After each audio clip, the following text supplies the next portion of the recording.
friends. Welcome all new subscribers. Thank you for the great help that Bridget Lee is giving in answering the comments. Sorry I don't always respond to comments.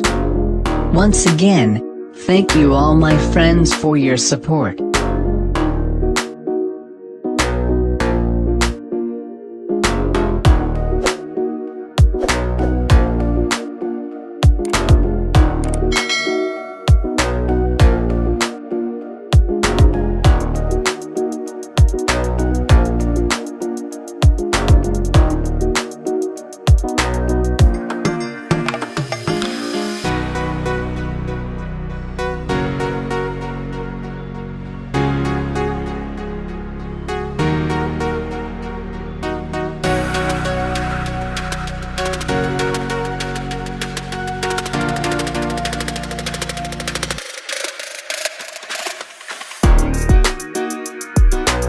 Received letters from friends asking me to tell about the incident on the set of Pepsi commercials.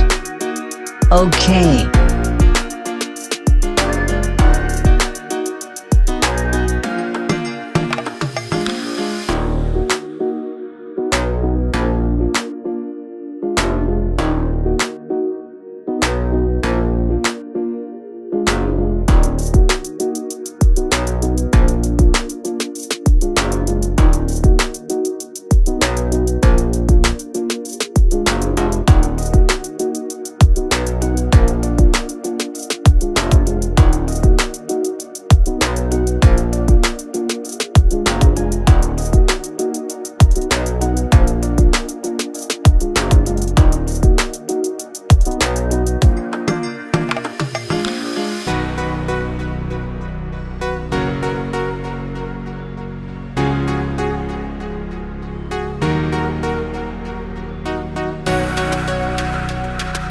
Of course, I'll tell you what happened to Michael on the set of the film. Hope you will be interested.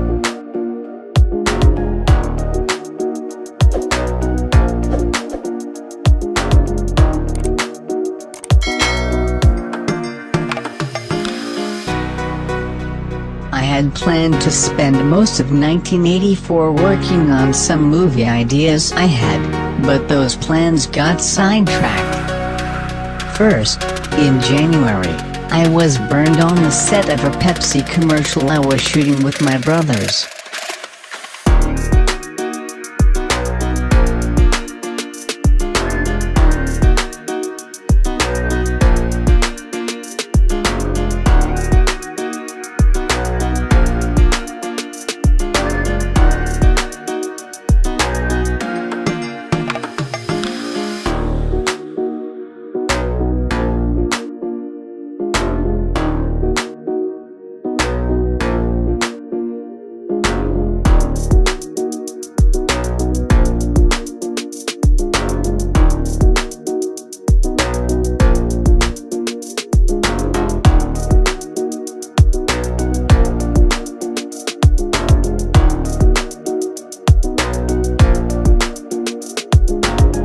The reason for the fire was stupidity, pure and simple. We were shooting at night and I was supposed to come down a staircase with magnesium flash bombs going off on either side of me and just behind me. It seemed so simple. I was to walk down the stairs and these bombs would blow up behind me. We did several takes that were wonderfully timed.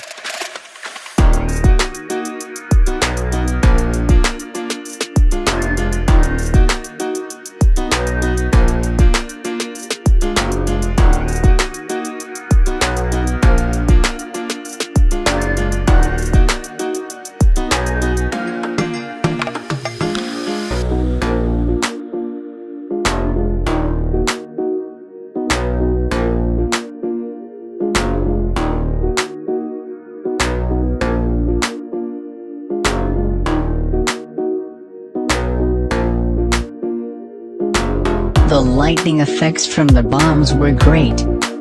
Only later did I find out that these bombs were only 2 feet away from either side of my head, which was a total disregard of the safety regulations. I was supposed to stand in the middle of a magnesium explosion, 2 feet on either side.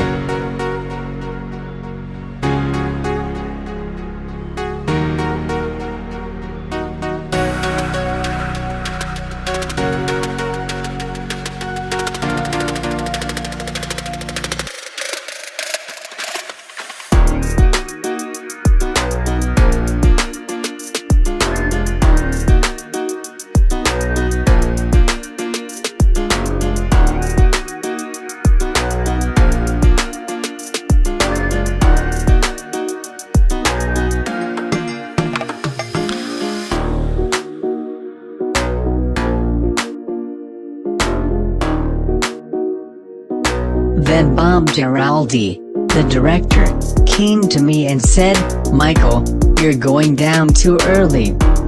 We want to see you up there, up on the stairs. When the lights come on, we want to reveal that you're there, so wait."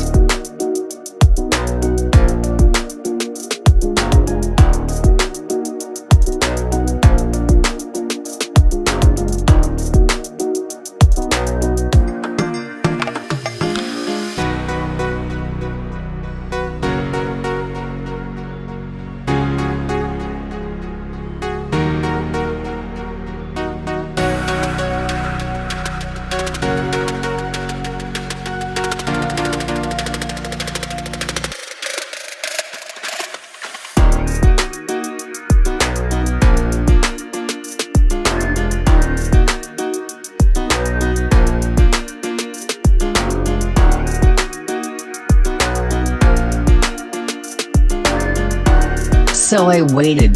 The bombs went off on either side of my head, and the spark set my hair on fire. I was dancing down this ramp and turning around, spinning, not knowing I was on fire. Suddenly I felt my hands reflexively going to my head in an attempt to smother the flames. I fell down and just tried to shake the flames out.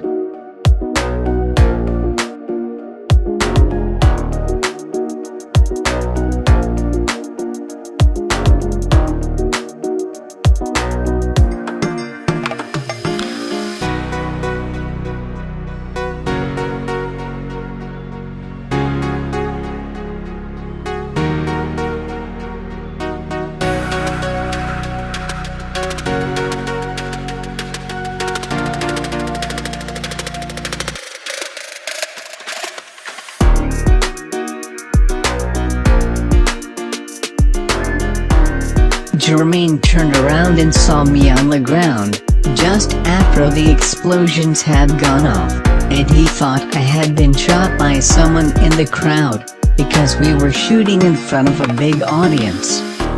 That's what it looked like to him.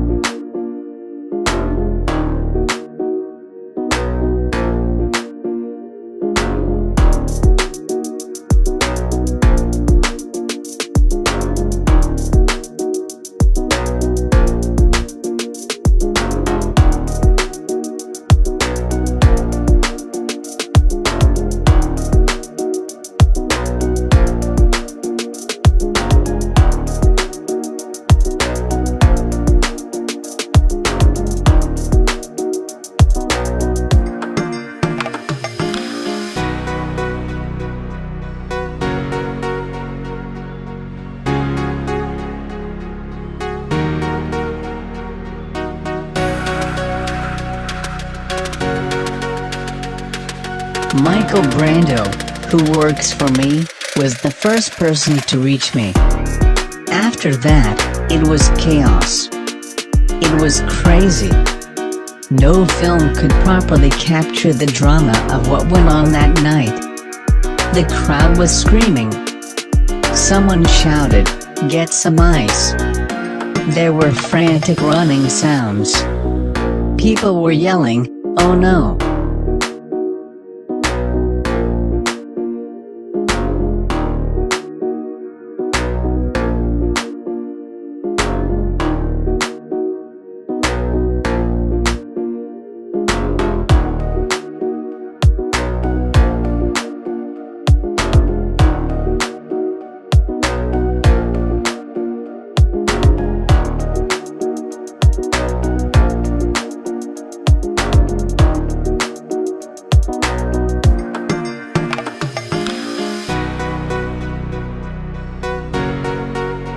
The emergency truck came up, and before they put me in, I saw the Pepsi executives huddled together in a corner, looking terrified. I remember the medical people putting me on a cot, and the guys from Pepsi were so scared they couldn't even bring themselves to check on me.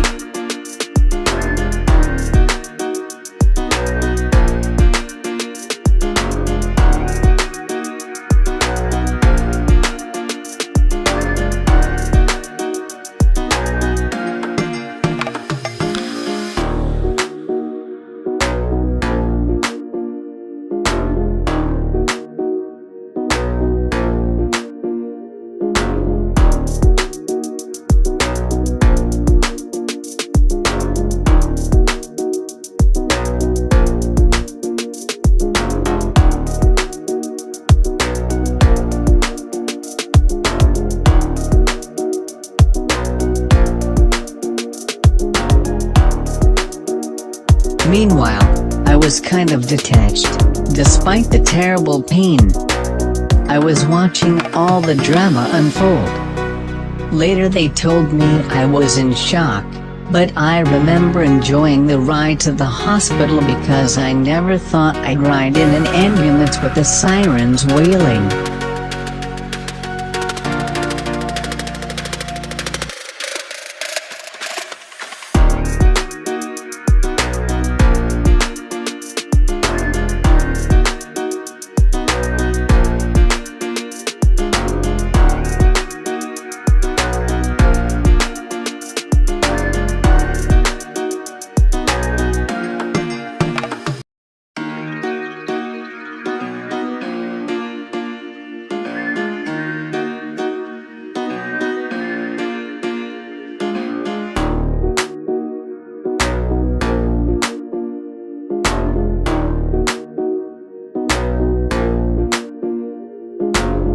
It was one of those things I had always wanted to do when I was growing up. When we got there, they told me there were news crews outside, so I asked for my glove. 3's a famous shot of me waving from the stretcher with my glove on.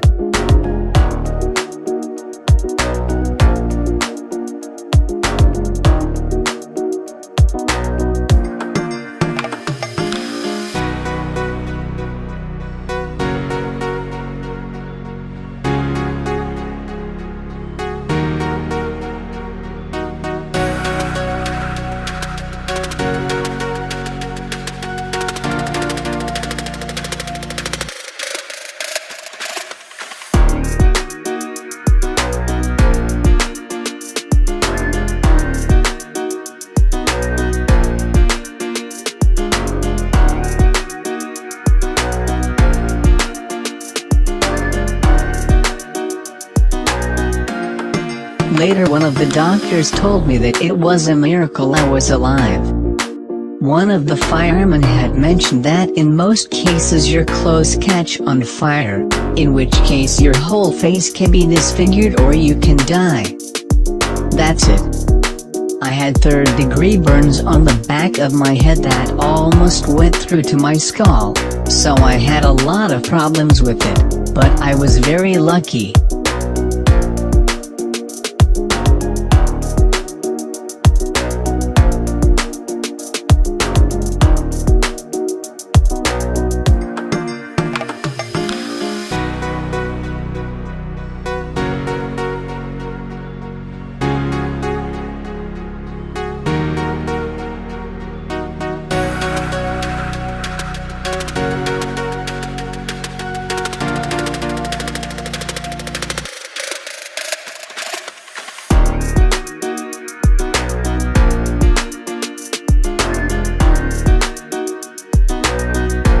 What we now know is that the incident created a lot of publicity for the commercial.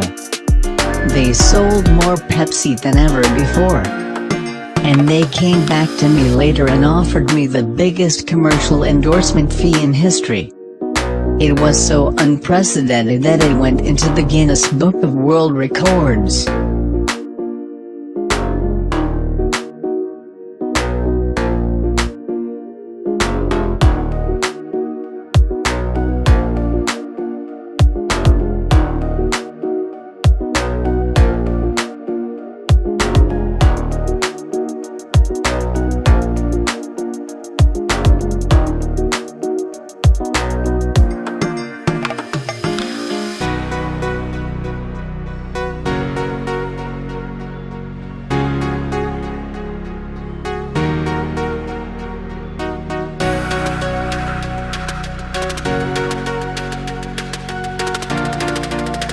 Pepsi and I worked together on another commercial, called The Kid, and I gave them problems by limiting the shots of me because I felt the shots they were asking for didn't work well. Later, when the commercial was a success, they told me I had been right.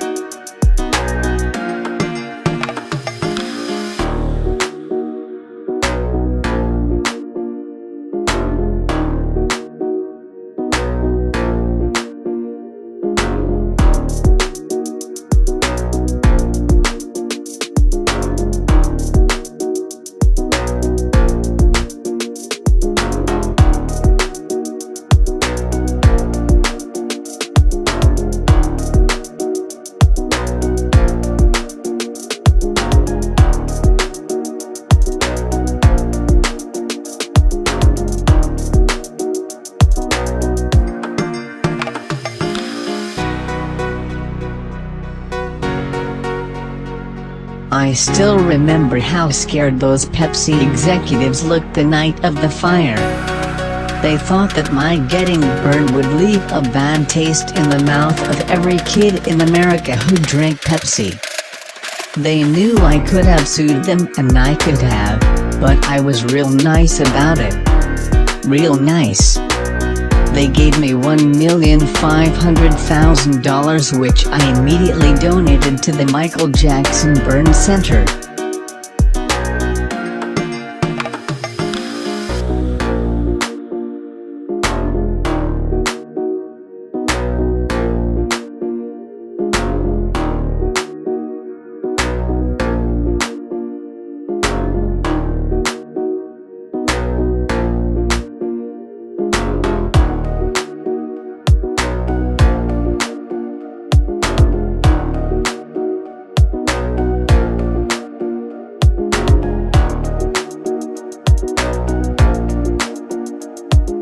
I wanted to do something because I was so moved by the other burn patients I met while I was in the hospital.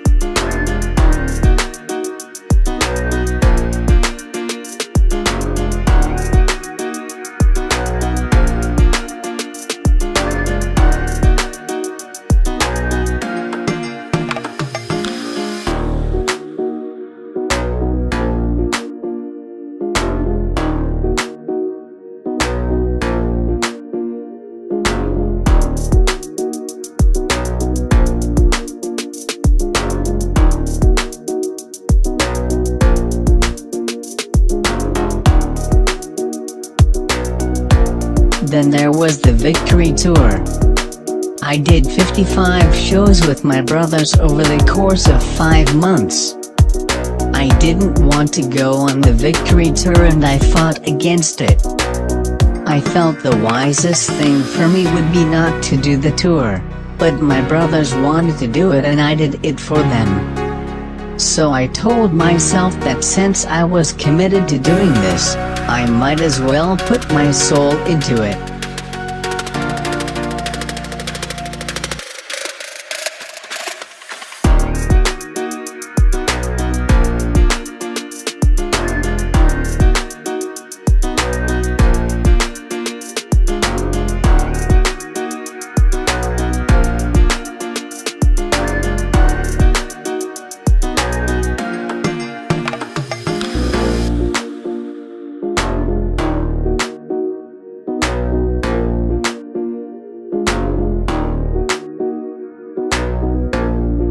When it came down to the actual tour, I was outvoted on a number of issues, but you don't think when you're on stage, you just deliver.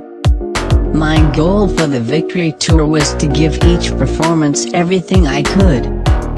I hoped people might come to see me who didn't even like me. I hoped they might hear about the show and want to see what's going on.